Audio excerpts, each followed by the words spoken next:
story from Grimm Fairy Tales is The Cat and the Mouse Set Up House.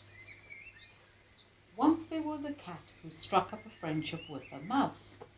He went on at such length about the warmth of the affection he felt for her, how kind she was, how prudent, how neatly she twirled the tail, and so on, that the mouse finally agreed to set up house with him. "But we must make provision for the winter," said the cat. "If we don't, we'll go hungry just when we need the food most of all. And a little mouse like you can't go out foraging in the cold. Even if you didn't die of exposure, you'd be sure to get caught in a trap." The mouse thought that this advice was excellent, and they put their money together and bought a pot of fat. The next question was where to put it. They discussed the problem at great length, and finally the cat said, "You know, I don't think there's anywhere safer than the church. No one would dare steal anything from there. We can put it under the altar. We won't touch it till we really need it." So they hid the pot in the church. But it wasn't long before the cat felt a craving for the delicious fat. So he said to the mouse, "Oh, by the way, I've been meaning to tell you. My cousin has just given birth to a little boy kitten, white with little brown spots all over." "Oh, how lovely," said the mouse. "Yes, and they've asked me to be godfather. Do you mind if I leave the housekeeping to you for a day and go and hold him at the font?" "No, of course not," said the mouse. "There's sure to be some nice food afterwards. If you get a tasty mouthful, think of me. I'd love to taste that red, sweet christening wine." Of course, the cat's story was a pack of lies. He had no cousin at all, and no one who knew him would dream of asking him to be a godfather. What he did was go straight to the church, creep under the altar, open the pot of fat, and lick the skin off the top. Then he strolled out, as calm as you please, and went to his usual haunt on the rooftops. There he lay in the sun, licking his whiskers, enjoying the memory of the fat. It was evening before he went home. "Welcome home," said Mouse. "Did you have a nice day? What did they call the child?" "Top off," the cat said coolly, inspecting his claws. "Top off? That's a strange thing to call a kitten," said the mouse. "Is it an old family name?" "Well, I can't see anything strange about it," said the cat. "It's no odder than crumb thief, which is what each of your godchildren is called." Not long afterwards, the cat felt the yearning for the fat again, and said to the mouse, "My dear friend, can I ask you a favour? I've been asked to be godfather to another kitten, and since he has a white ring around his throat, it would be wrong to refuse.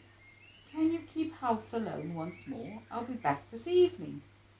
The good mouse said she didn't mind at all, and wished the kitten well. The cat set off at once, crept along the town wall to the church, where he slunk inside and licked up half the pot of fat. "Oh, nothing tastes as good as when you eat it by yourself," he thought. When he got home, the mouse said, "And what do they call the child?" "Half gone," said the cat. "Half gone? What sort of name is that? I've never heard of such a thing. I'm sure it's not in the almanac of saints."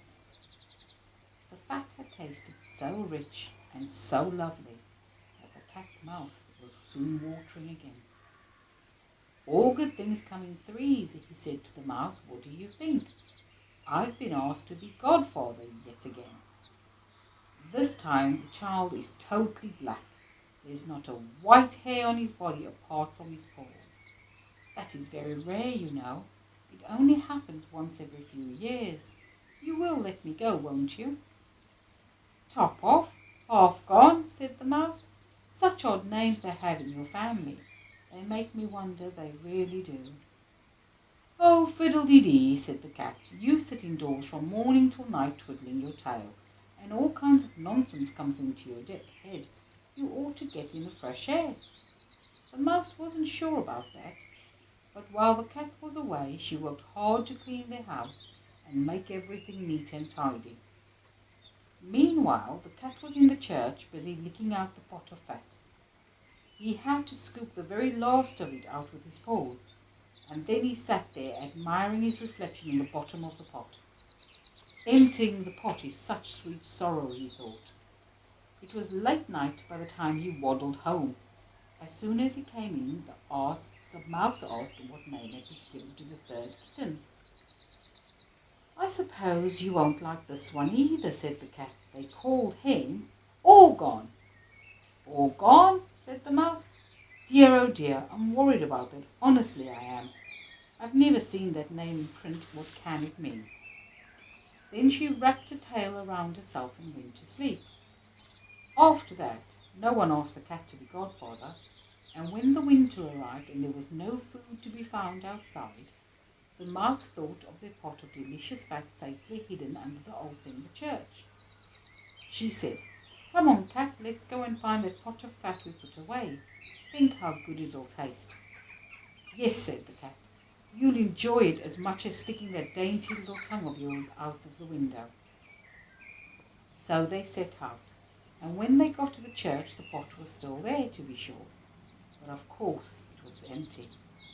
"Oh, oh, oh," said the mouse, "I'm beginning to see a pattern here. Now I know what sort of friend you are. You were no godfather. You came here and guzzled it all up. First, top off." "Be careful," said the cat. "Then half gone. I warn you. Then all—" "One more word," said the cat, "and I'll eat you too." "Gone," said the mouse. But it was too late. The cat sprang on her and gobbled her up in a moment. Well, what else did you expect? That's just the sort of thing that happens in this world. The end.